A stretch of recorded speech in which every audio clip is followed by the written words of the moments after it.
It always comes to this.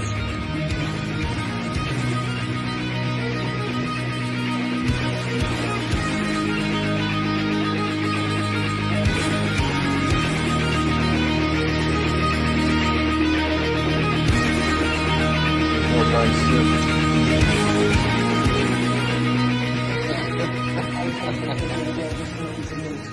Guys, here to do another tattoo progress update today. Where I last left off, I had showed off the redone, or second pass rather, face on my chest here. The eyes and the texture around the eyes and the nose and all that. It hadn't quite flaked off when I showed it off last, but now it has. This is completely healed now. I heal real quick.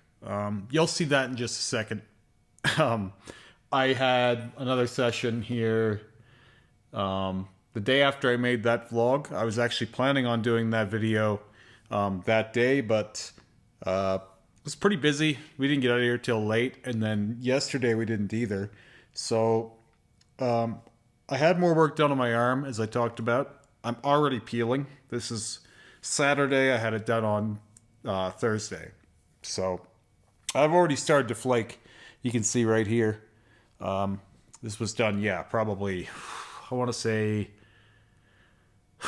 I'll get it right down to hours for you guys. I think it was about 58 hours ago we tattooed this, and here we are peeling. So we finished off the armpit. We went right in. As it was meeting the teeth anyway, we decided to go right up into the teeth. There's even some red in between them. So, still a little sore in the muscle here. Full saturation in an armpit. It's actually a little more sore afterwards than during. It doesn't hurt that much to get tattooed, honest to God. This being the 12th time I've had work done in this armpit, in and around this armpit. Obviously not the whole area has been saturated this time, but quite a bit of it. Here's a good display. This is kind of what I wanted to show off, was the healed red on black versus the fresh red on black. And again, my neck has not gotten any darker. It's not getting any duller. For the variety of malcontents out there that say that the red is really dark over black, I've had that comment a few times. No, we chose that red to be a dark red. That's also red over black. For anyone who's still somehow thinking that this was done before the blackout, I have countless images of full black armpits and even pictures of old tattoos I had in my armpits. This is red on black. So is this. This is a dark red. This is a bright red. This is intentionally dark. It's not dulling, same as that's not dulling. I wanted to make that real clear before I get much more into this, because man, oh man, is the denial strong. It's resilient, and it keeps coming back in funnier, dumber ways every week. The more of this I do, and the less there is for people to say about it not working, the more they're trying to find new ways to keep that going. It's like the last bastion of a dying breed or something, or like an ignorance that just doesn't want to go away. I'm finding it increasingly absurd and hilarious, and when I'm sitting here with a full bodysuit of color and white on black, black on black, I'm still going to be getting those kinds of comments. Well, it's a hair darker than it was last week, don't you think? If that were true, I wouldn't be able to achieve this. Like, if that kind of rhetoric made sense, if that was actually a thing, I would be losing ground, not gaining ground. I'm not working that fast. I'm not working round the clock. This stuff would be going away faster than I could do it. So that's not the case. You can mark by mark check out through the weeks, because I am a walking, living, breathing example of healed work over black. This stuff, if anything, is more prominent than it once was, not less. So, just a big upfront on that, in case there's some people out there that need the reminder. I've had a few parasites on my Remy Reacts series try and say that it looks like I have nothing but black still. If you can't see this stuff, you really do need to get your eyes checked. The problem is not with me, it's with you. I've made it very, very clear, both talking about this and even clear to see. It is not just black anymore, and it never will be again. If you really think that all of this is going to go back to that, you need your brain examined. You might be suffering from some kind of a brain leak or something. That's not going to happen. It's just not. There's no chance this becomes a full black sleeve again. Even if everything dulls a shade or two, that's the most that would happen. You would still have something visible there. So it's not happening. Anyway, now that I've dispelled that garbage, once again, seems like I have to do this all the time, or at least that's probably going to be my life now, is talking about the doubters and living through it. This is all about the peel already. It's already started in places. I expect there could be some scabbing. It's got a kind of crispy texture to it today, and some of it definitely did get that sort of hamburgery texture. But overall, not too bad. It was, this time yesterday, it wasn't really great to show off. Blackout tattoos, and this is basically a blackout tattoo because it's a solid red out, basically. Anything full saturation like this, where you're covering huge amounts of area and really working the skin, you're going to get like some weird undulation and some dry spots and crispy spots, and it's going to weep for a few days, and it might bleed for a little longer than you would normally with a tattoo. So all of that stuff is normal. Yesterday when I would have showed this off, all of these little spots in between the thorns were puffy because they were saturated and the thorns weren't. So it looked almost like the skin was like risen half an inch in places. All of that is normal. That's incredibly normal with any full saturation tattoos. And I would have showed it off yesterday if I had had time, because I'm not afraid to show those things because I know what it is. Some people would see that and they would assume that that was infection or something wasn't healing right or something. No, it's just when you get that much ink anywhere, you're going to swell. Particularly anywhere that's had a lot of scarring. And I've obviously had quite a bit of scar tissue on my arms. I had a session once on my wrist that was 6.5 hours long, just in this area here. Just color blending. We were doing like realistic flames. None of it stayed very well. I've had that area touched up a few times. So this is the thing. My wrist was done about 5 times before the black.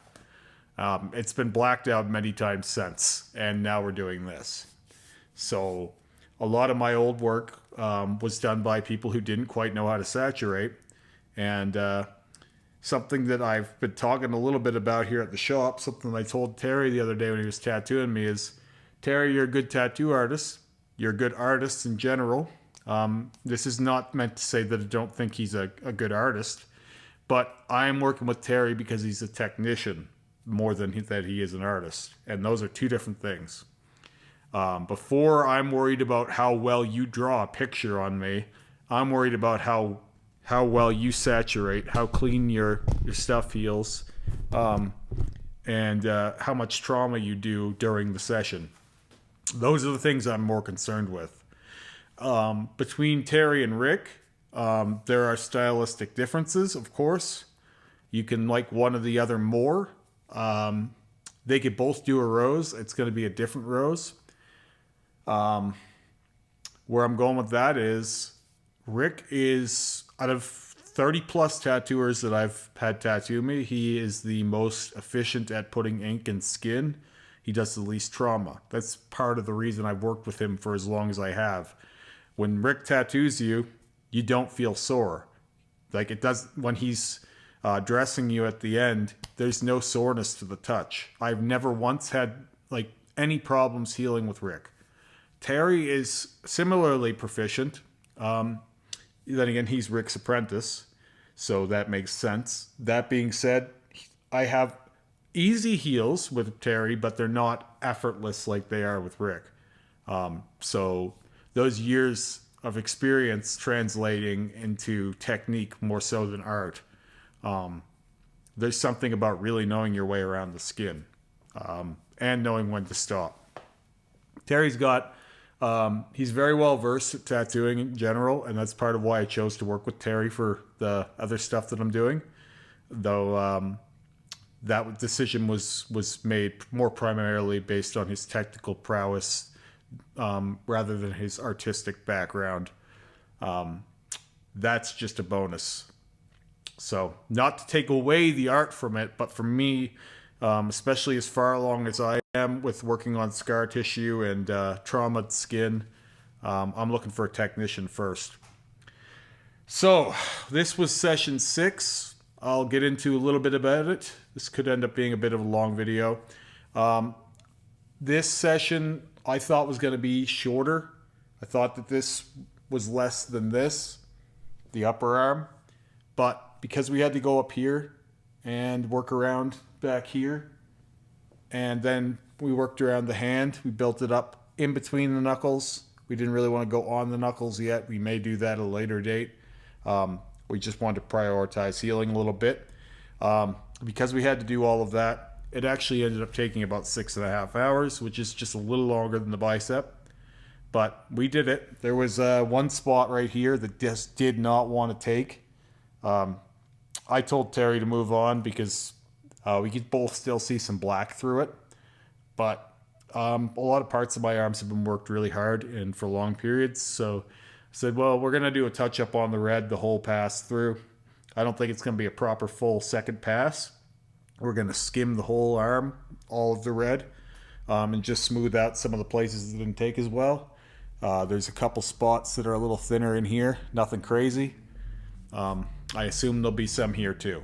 That's perfectly reasonable. I mean, when you consider we're doing things that a lot of tattooers have been saying were impossible for many years, the idea of doing a touch-up run is no problem for me. In fact, it was baked in. As I've said many times, I planned this sleeve to take 10 sessions, and we're on session 6.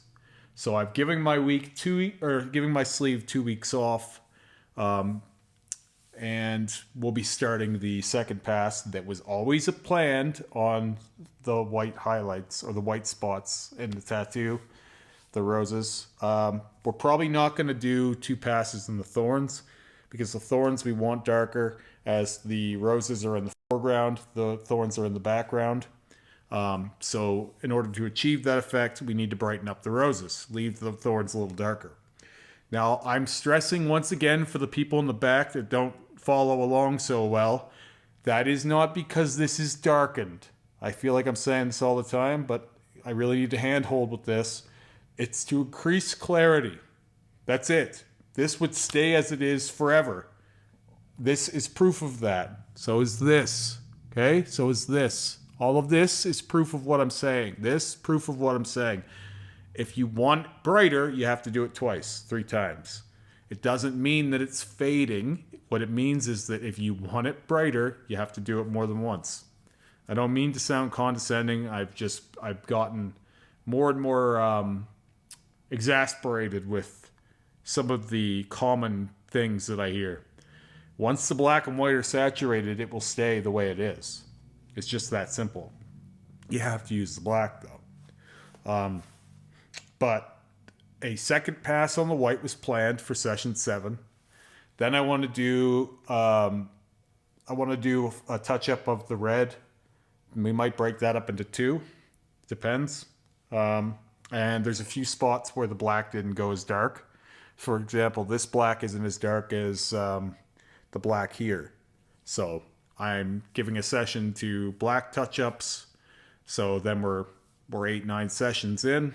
And then for the final session, I plan on doing a white highlight run. So not a third pass, but a high point highlight session. So like in parts of the roses that are most in the foreground, we're going to make the most white. So again, that was baked in to this sleeve from the beginning. I'm going to be facing lots of people on all of my social media when they see this happening. They're going to be screaming about how I'm already doing the white again because it's fading. I'm getting this up front as a precursor to that nonsense, that I'm doing that intentionally. I also plan on going back into these roses after we're done the sleeves and doing the high points. I talked about that back in October or November when I did them. The high points are always planned. It just hasn't happened yet. It doesn't mean I'm doing it because it's fading. God, that's irritating. The amount of ignorance and nonsense that you face when you're doing something new or something that people don't do often, or show off often, whatever the case is, it is exasperating. It's exhausting. It makes you bitter. I've never been as bitter with social media as I have been since I've been doing, especially the sleeve and the chest piece. I think it's because not so many people cared when I was doing this stuff. Because for some people, all of this stuff doesn't matter. Like it's like it may as well not exist because it's under my shirt. Now that it's my sleeve, it's like I have people who are like, "Oh, I didn't know you could do red on black." I've been showing off red on black for about 2 years now. This is almost 2 years old. So, but for some reason, because it's on my chest, it doesn't exist.